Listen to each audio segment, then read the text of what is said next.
सुनो सुनाए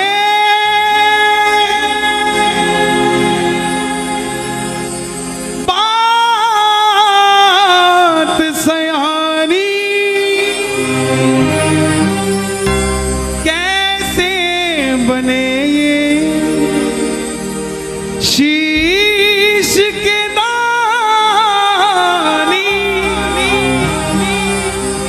क्यों दिया था ये शीश दान में, क्यों कहलाए अमर वरदानी।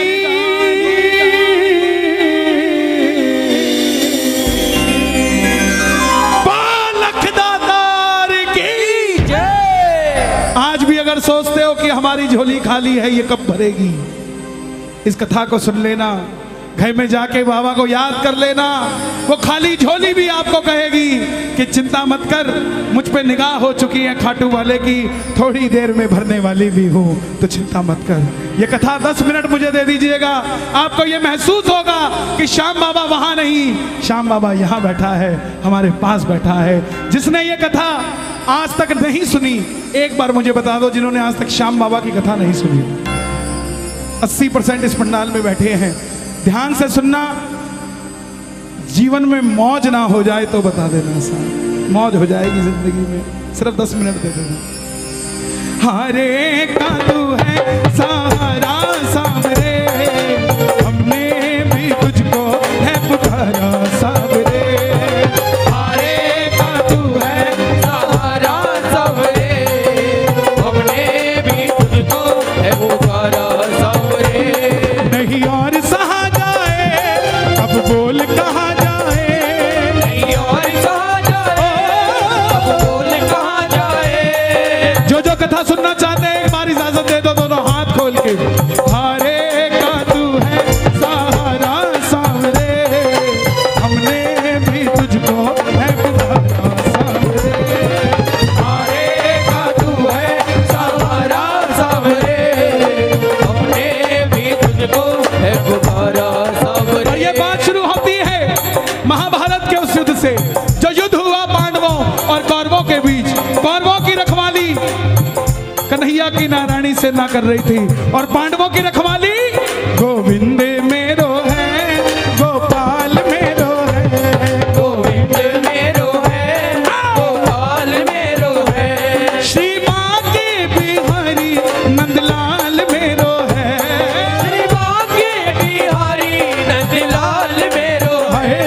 गोविंद मेरो है, गोपाल मेरो है, गोविंद मेरो है, गोपाल मेरो है। कौन है ये खाटू वाला? पांडवों में भीम, भीम के पुत्र हुए घटोत्कच, और घटोत्कच के पुत्र हुए बर्बरी, बर्बरी, बर्बरी, बर्बरी, बर्बरी, बर्बरी, ओ बर्बरी, बर्बरी। बोलिए महाबली बर्बरीक की जय। बर्बरीक बाल घुंघराले थे बर्बर शेर की तरह। भगवान कृष्ण ने नाम रखा सूर्यदेव, और नाम पड़ा बर्बरीक। जन्म लेते ही 14 बरस की आयु ग्रहण करी। जैसे डॉक्टर का बच्चा डॉक्टर बनने की सोचता है, इंजीनियर का इंजीनियर, क्षत्रिय परिवार से थे, कुछ शक्ति प्राप्त करने की सोची। माता मौरवी के लाल हैं, बोलिए मौरवी के लाल की जय। मौरवी के लाल की जय हो, जय हो, जय हो जी। मौरवी के लाल की जय हो, जय हो, जय हो जी। माता मौरवी के लाल की जय हो, जय हो, जय हो जी। मौरवी के लाल की जय हो, जय हो, जय हो जी। कामकंट का नाम था, लेकिन राजा मूर की बेटी थी तो मौरवी हो गई। जैसे राजा जनक की बेटी जानकी हो गई, द्रुपद की द्रौपदी हो गई, ऐसे ही राजा मूर की बेटी मौरवी हो गई। माँ के पास गए कि माँ मैं भी कुछ शक्ति प्राप्त करना चाहता हूँ। माँ ने माँ दुर्गा की तपस्या करने के लिए कहा, और शिव के बिना शक्ति अधूरी, शक्ति के बिना शिव अधूरे। निकल पड़े बर्बरीक मनाने भोले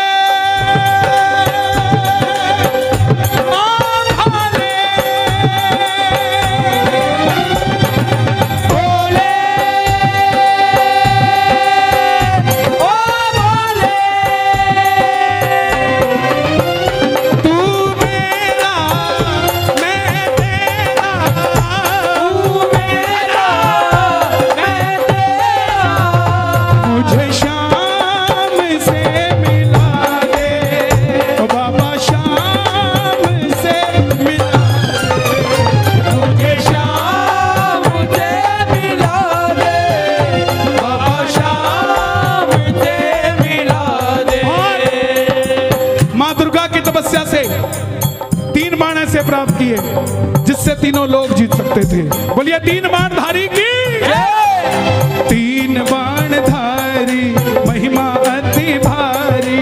तीन बाणधारी महिमा अति भारी। देखो इन दो लाइनों को गाते रहोगे पूरी कथा गा दोगे आप। तीन बाणधारी महिमा अति भारी। क्या बात है। यो खाटू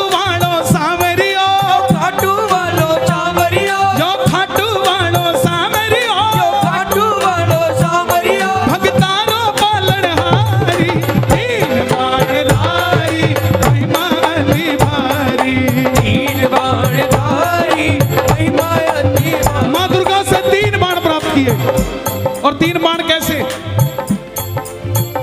तीनों लोकों के लिए तीन बाण। अगर एक बाण एक लोक में छोड़ दे तो वो लोक खत्म हो जाए। और संसार में तीन ही लोग थे। जब धन आता है तो खर्चने का मन आता है, जब शक्ति आती है तो शक्ति प्रदर्शन का मन आता है। बर्बरीक के पास शक्ति आ गई, उनके भी मन में आया कि मैं भी शक्ति को इस्तेमाल करूं। मां के पास गए, बोले मां मैं इस महासंग्राम में महाभारत के युद्ध में भाग लेना चाहता हूं। देखिए मां बोली जा, मगर जाने से पहले दो वचन देकर जा। पहला वचन हारे का तू है,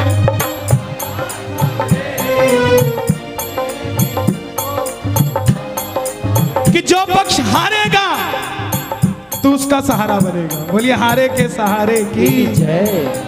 दूसरा वचन कि रास्ते में तुझसे कोई भी कुछ भी मांग ले तू मना नहीं करेगा। कोई भी कुछ भी मांग ले तू मना नहीं करेगा। बर्बरीक नतमस्तक होकर चल पड़े।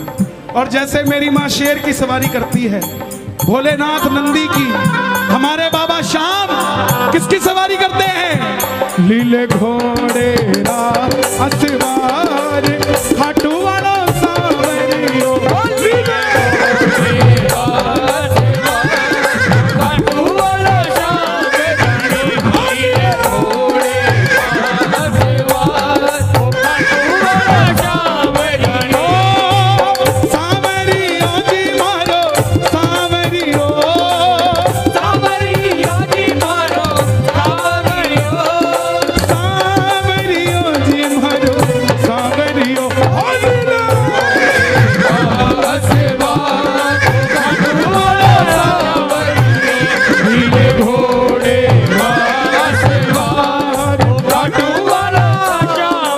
निकल पड़े बर्बरी महाभारत के युद्ध के लिए। तीनों लोग हिल उठे, चारों दिशाएं हिल उठी। दुर्योधन हिल गए, भीष्म पितामह हिल गए, द्रोणाचार्य हिल गए, युधिष्ठिर हिल गए। और जब अर्जुन का रथ हिला, अपने सारथी से कहा माधव जाओ देख कर आओ, ये कौन है योद्धा जो युद्ध की ओर बढ़ता जा रहा है। ये लड़ेगा तो बाद में, इसको देखने से ऐसा लग रहा है कि मैं युद्ध हार जाऊंगा। बोलिए महाबली बर्बरीक की जय। कन्हैया ब्राह्मण का रूप धारण कर कर गए। बोले बर्बरीक कहां जाते हो?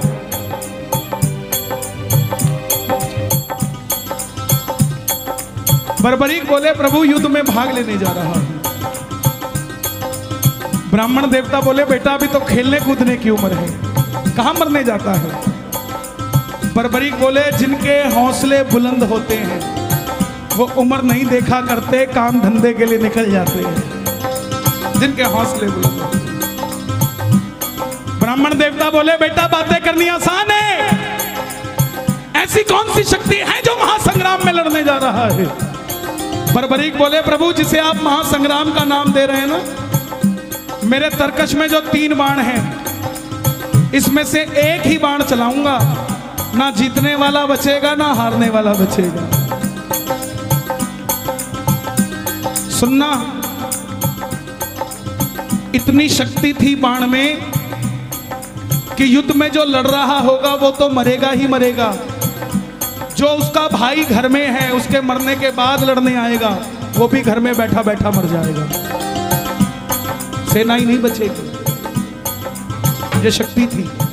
ब्राह्मण देवता बोले बेटा बातें करनी आसान है, साबित कर कर दिखाओ ये काम कैसे करती है।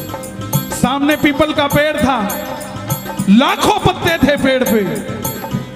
बर्बरीक ने एक ही बाण चलाया और लाखों पत्ते भेज दिए एक ही बाण से। कन्हैया ने पांडवों की माता को वचन दिया था कि तेरे 5 पांडवों की रक्षा मैं करूंगा। तो ये देखने के लिए कि क्या मैं पांडवों को बचा सकता हूं, कोई उनका संरक्षण कर सकता हूं, एक पत्ता ब्राह्मण ने अपने पांव के नीचे दबा लिया। सारे लाखों पत्ते भेदने के बाद वो बाण ब्राह्मण के पांव के ऊपर घूमने लग गया। बर्बरीक बोले प्रभु पांव हटाइए, एक पत्ता आपके पांव के नीचे भी है। ब्राह्मण देवता मान गए, अगर ये युद्ध में चला गया तो सबको ढूंढ ढूंढ के मारेगा। बोले बेटा किसका साथ दोगे? बर्बरीक बोले प्रभु मैं वचन देकर आया हूं अपनी माता को, हारे का तू है सहारा सबरे, हमने भी तुझको है पुकारा सबरे। हारे का तू है सहारा सबरे, हमने भी तुझको है पुकारा सबरे। बोले बेटा ये कैसा वचन दे दिया, हारे का सहारा? अगर तू पांडवों की तरफ हुआ,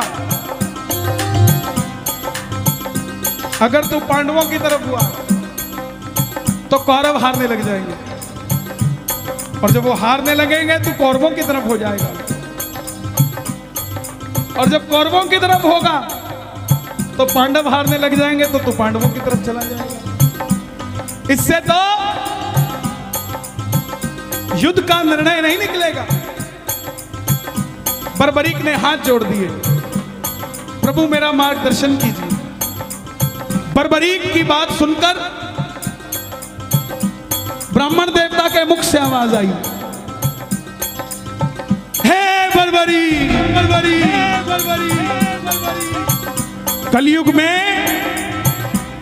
धरती के कल्याण के लिए एक शीश का दान चाहिए, और वो शीश का दान किन्हीं 3 महाबलियों में से किसी एक का हो सकता है, या तो भगवान श्री कृष्ण का, या अर्जुन का, या बर्बरीक तुम्हारा।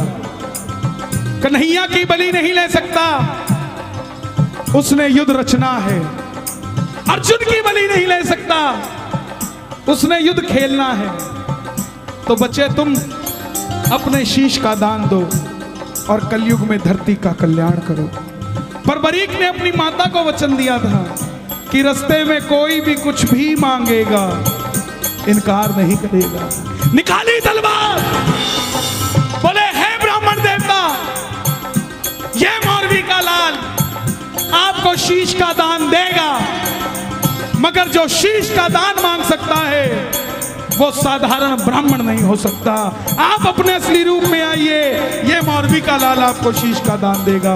और प्रेमियों, महाभारत के युद्ध में पहली बार मोर मुकुट बंसी वाला अपना विराट रूप लेकर झोली पसार कर खड़ा हो गया। जय शिवा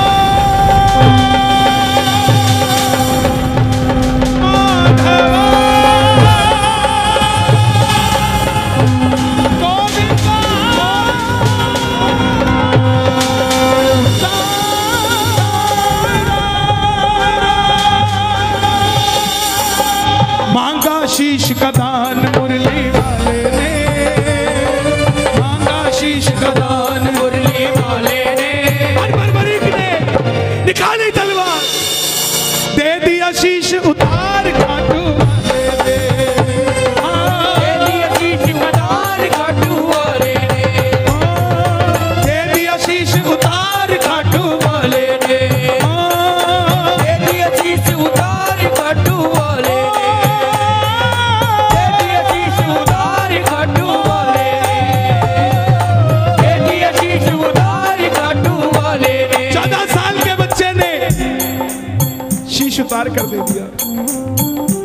कन्हैया बोले तुम्हारी कोई इच्छा है तो बर्बरीक ने ये नहीं कहा था मुझे भगवान बना दो। ध्यान से सुनना इस बात को। बर्बरीक ने ये नहीं मांगा था मुझे भगवान बना दो। बोले प्रभु युद्ध लड़ने आया था, लड़ नहीं पाया। आखिर में कन्हैया बोले तुम्हारी कोई इच्छा है?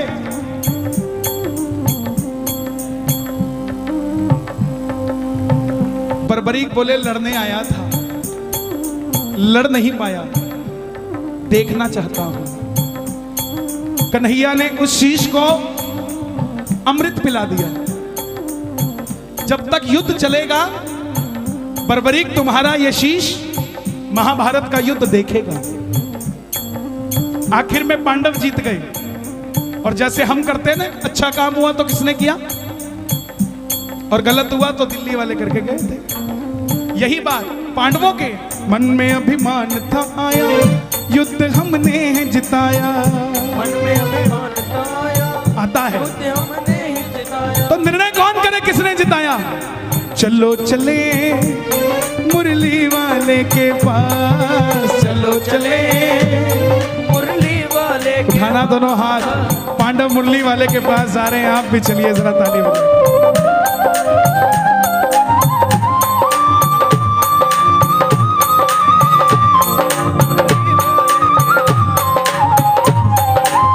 चलो चलो चलो चलो चलो चलो चले मुरली वाले के पास, चलो चले मुरली वाले के पास। गए।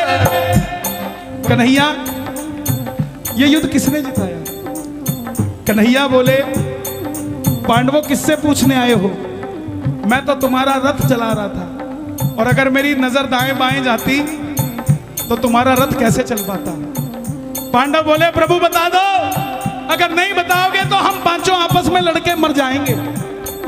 तब कन्हैया बोला एक है जिसने पूरा युद्ध देखा है। बोले कौन?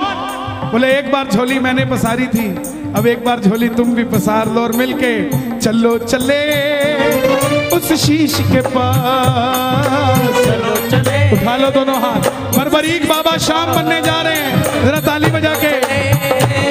उस शीश के पास, चलो चले उस शीश के पास। चलो चले जाकर करेंगे उनका वरदान, जाकर करेंगे उनका वरदान। गए। अब सुनना जरा ध्यान से। बताओ बर्बरीक तुमने युद्ध में क्या देखा? बर्बरीक के शीश से आवाज आई। ताली बजाते रहना आप, जरा बने रहोगे। इतना आनंद मुझे गाजियाबाद में बाबा की कथा सुनाने में कभी नहीं आया। आप धन्य हैं, रात के 1:30 बजे भी इतनी सर्दी में हजारों की तादाद में बैठकर बाबा की कथा सुन रहे हैं। यह चमत्कार नहीं तो क्या है साहब? इस सर्दी का फल बाबा आपके बच्चों को कभी सर्दी नहीं लगने देगा साहब। बर्बरीक के पास गए, बर्बरीक के शीश से आवाज आई, हे पांडवों किस चीज का अभिमान करते हो? मुझे पूरे महाभारत के युद्ध में सिर्फ और सिर्फ भगवान श्री कृष्ण का सुदर्शन चक्र चलता दिखाई दिया। युद्ध में मारने वाला भी कन्हैया था और मरने वाला भी कन्हैया था। प्रेमियों जब हम खुश होते हैं ना तो पता नहीं किसको क्या कुछ दे जाते हैं। उस समय कन्हैया की खुशी क्या रही होगी कि वरदान दे दिया। सुनना क्या क्या वरदान दिए गए। हे बर्बरीक जाओ, तुम्हारे जिस शीश को महाभारत का युद्ध देखने के लिए अमृतपान कराया था, तुम्हारे इस शीश को अमरता का वरदान देता हूं। कलयुग में जैसे जैसे कलयुग बढ़ेगा तुम्हारी मान्यता घर घर में बढ़ती जाएगी। कोई शाम पुकारेगा तो उसकी मदद ये मुरली वाला शाम नहीं तो खाटू वाला शाम बनकर करेगा। तुमने तुम्हारी माता को वचन दिया, हारे का सहारा। जाओ, तेरे दरबार में मेरी हाथ जोड़कर विनती, जो पहली बार कथा सुन रहे हैं, साइन करके दे देता हूं कहते हो तो, लेकिन मांग के जरूर जाना कुछ ना कुछ। बाबा ने चाहा तो 2021 से पहले ही मिल जाएगा, 22 नहीं आएगा साहब। मांग के जरूर जाना, खाली मत जाना। जो भी भगत पहली बार तेरी कथा सुनकर कुछ भी मांग लेगा, उसको अपनी औकात से 10 गुना बढ़कर मिलेगा, क्योंकि तुमने तुम्हारी माता को वचन दिया था कोई भी कुछ भी मांगेगा इनकार नहीं करोगे। दूसरा वचन दिया हारे का सहारा। तेरे दरबार में जो भी पहली बार कथा सुनकर हार कर दोनों हाथ उठाकर समर्पित हो जाएगा, दुनिया की कोई ताकत उसे दोबारा हरा नहीं पाएगी। बोलिए हारे के सहारे की जय। महाभारत में आपने कृष्ण को शीश का दान दिया है, शीश का दान दिया है, शीश का दान दिया है। खुश हो करके आपको कृष्ण ने ये वरदान दिया है बाबा, ये वरदान दिया है, ओ बाबा। ये वरदान दिया है। क्या वरदान दिया? जैसे ही कलयुग शुरू होगा, पहली किरण सूर्य की किरणें आरती उतारे, सूर्य की किरणें आरती उतारे, सूर्य की किरणें आरती उतारे, सूर्य की किरणें आरती उतारे, सूर्य की किरणें आरती उतारे। जब तक रहेंगे चांद सितारे, जब तक रहेंगे चांद सितारे, पूजा हो तेरी दुनिया है जब तक छोड़ेंगे ना हम तेरा द्वार, ओ बाबा मरते दम तक। छोड़ेंगे ना हम तेरा द्वार, ओ बाबा मरते दम तक। सुन लो, बताओ। फरवरी में 2019 मैंने बाबा की कथा सुनी। मेरे जिया जी को यहीं यशोदा हॉस्पिटल में कैंसर की गांठ बताई, मगर मेरे जिया जी का विश्वास था। बाबा की कथा सुनी बड़े भैया की और एक निशान चढ़ाया। जब लौट कर आए हमने कहीं वो टेस्टिंग तो करा लें, वो बाबा ने गांठ ही खत्म कर दी। बाबा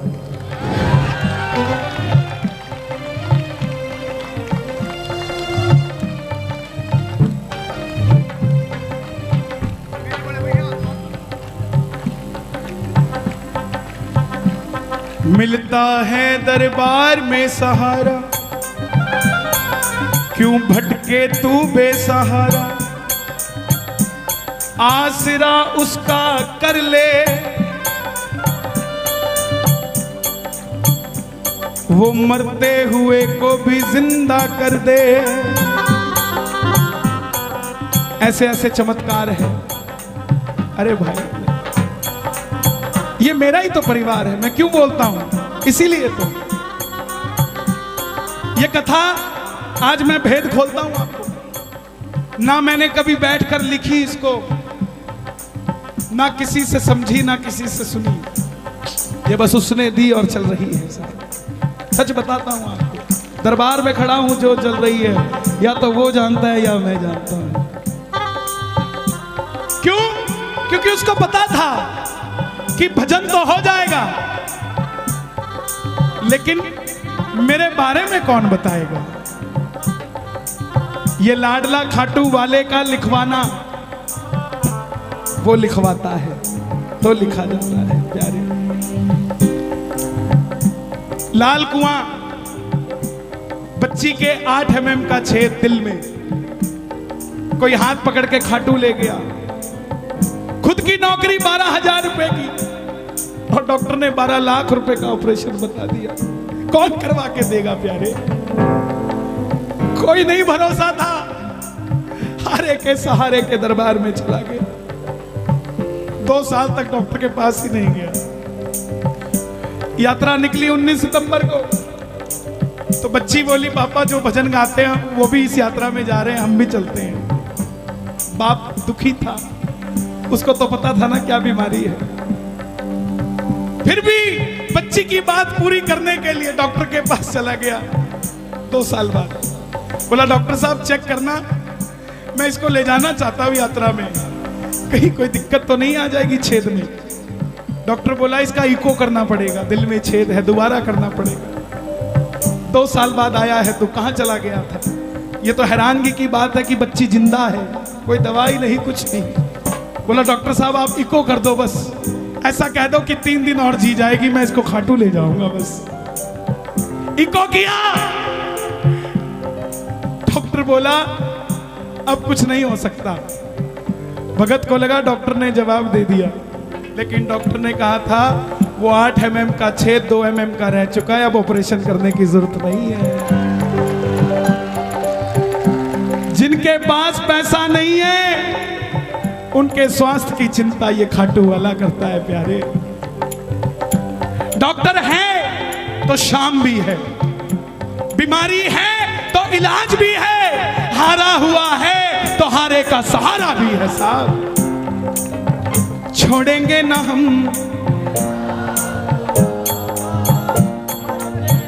थोड़े लालची हो जाओ। मरते दम नहीं अगले जन्म तक, मरते दम नहीं अगले जन्म तक, अगले जन्म नहीं 7 जन्म तक, अगले जन्म नहीं बाबा जन्म तक। ये भक्तों की भीड़, ये हुजूम, ये रौनक मेला देखने नहीं आया। इनको देखकर कोई कहीं घमंडी बैठ गया है कि देखता हूं इनका काम कौन करता है। और अगर आप भी इनका काम नहीं करोगे ना साहब, पकड़ लो बनवारी, नहीं तो एक बार गा दो, पकड़ लो।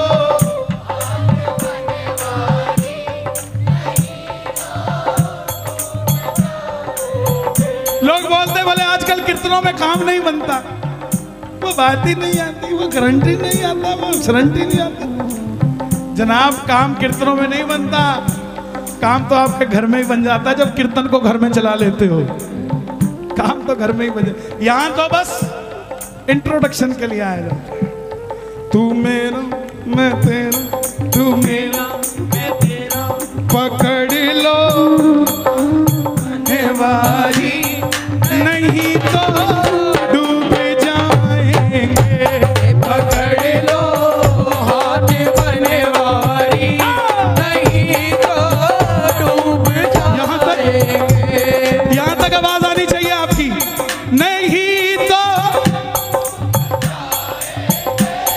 नहीं तो डूब जाएंगे।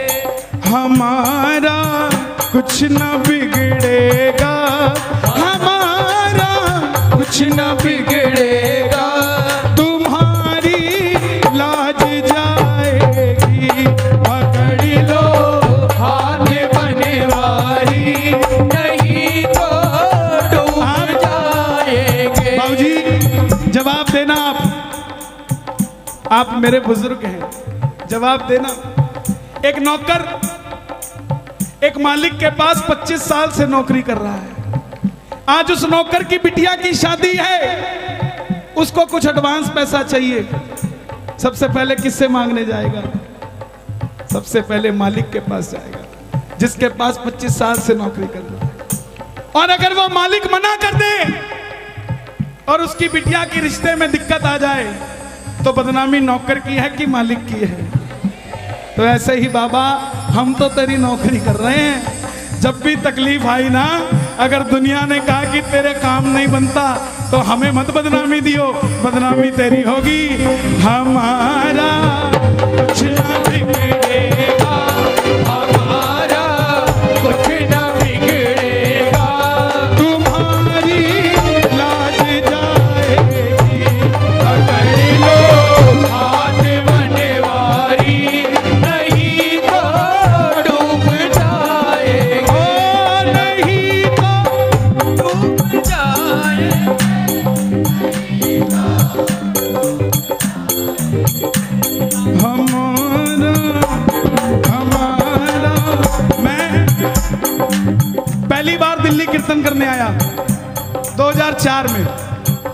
पचमपुरा में एक भजन गाने का मौका मिला। समझना, हर आदमी के दिन होते हैं साहब। एक भजन गाने का मौका मिला, वो भी कब? जब बरसात आ गई।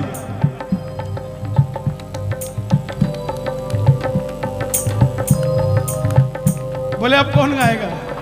बोला वो गाएगा। अच्छा, बरसात आई नहीं थी, लेकिन मैंने गा दिया, गिरधर मेरे मौसम आया धरती के श्रृंगार का, धाड़ धाड़ पूरी आ गई। अब ये बात क्यों बता रहा हूं मैं? हम रात को 2 बजे कीर्तन से फ्री हुए। मारुति 800 गाड़ी थी, 2004 की बात। उस समय ये दिल्ली हाईवे बना नहीं था, 6 लेन सिंगल रहता था। चौटाला साहब की सरकार थी हरियाणा में। तो मारुति 800 में हम 5 लोग। ये पानीपत से पहले हमारी गाड़ी पलट गई। मैं 14 साल का था, मेरी 31 साल उम्र है। 2004 में, मैं 1997 से भजन गा रहा हूं। 24 साल हो गए मुझे भजन गाते हुए। तो जब गाड़ी पलटी, मैंने बगल वाले को बोला, भाई गाड़ी पलट गई। तो वो बोला, अच्छा पलट गई? तो तीसरा बोला, हाँ भाई पलट गई। अब हम 5 बाहर निकले, किसी के कोई खरोंच भी नहीं। जैसे ही हम 5 बाहर निकले, सामने से भीड़ इकट्ठी हो गई। बोला, गाड़ी में एक और भी है, एक और भी है। उनको क्या पता कौन था, हमें पता था। हमारा कुछ न बिगड़ेगा।